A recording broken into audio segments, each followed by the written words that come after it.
Israel says it has approved the opening of 3 humanitarian routes into Gaza to allow more aid into the territory. The Erez Gate in northern Gaza will be temporarily reopened for the first time since the start of the war. Ashdod Port will be opened for humanitarian deliveries, and more aid from Jordan will be allowed to enter via the Kerem Shalom Crossing. It comes hours after Joe Biden spoke with Israel's PM for the first time since 7 aid workers were killed. According to a readout of a phone call between the U.S. President and Benjamin Netanyahu, Mr. Biden warned that Israel must take steps to prevent civilian harm and humanitarian suffering if it wanted to maintain U.S. support. It is understood that the reopening of the corridors was specifically requested by Mr. Biden in the phone call. 7 people working for the food aid charity World Central Kitchen, WCK, were killed in an Israeli strike in Gaza on Monday.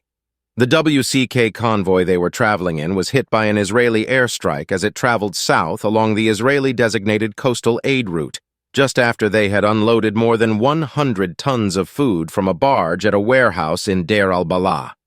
The vehicles were around 2.5 kilometers, 1.5 miles, apart, and all 3 were hit during the attack. The U.S. National Security Council said it welcomed the steps announced by Israel, which it said must now be fully and rapidly implemented. U.S. policy, it added, would be determined by the steps Israel took to protect innocent civilians and the safety of aid workers. On Thursday, U.S. Secretary of State Antony Blinken said there would be a change of U.S. policy if the U.S. did not see changes from Israel. The move to open Israel's northern border crossing with Gaza in Erez is particularly significant, after Israel's Foreign Minister Eli Cohen told Israeli media in November that there would be no more contact between Israel and Gaza. Mr. Netanyahu has faced rising international and domestic anger at Israel's conduct in Gaza.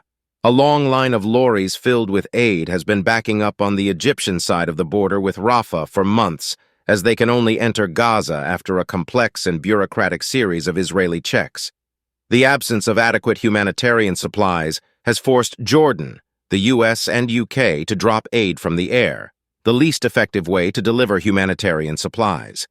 But Palestinians have been crushed when parachutes fail and have drowned as they try to swim to pallets that have landed in the sea. A recent UN-backed report offered evidence that the humanitarian catastrophe in Gaza was turning into a man-made famine.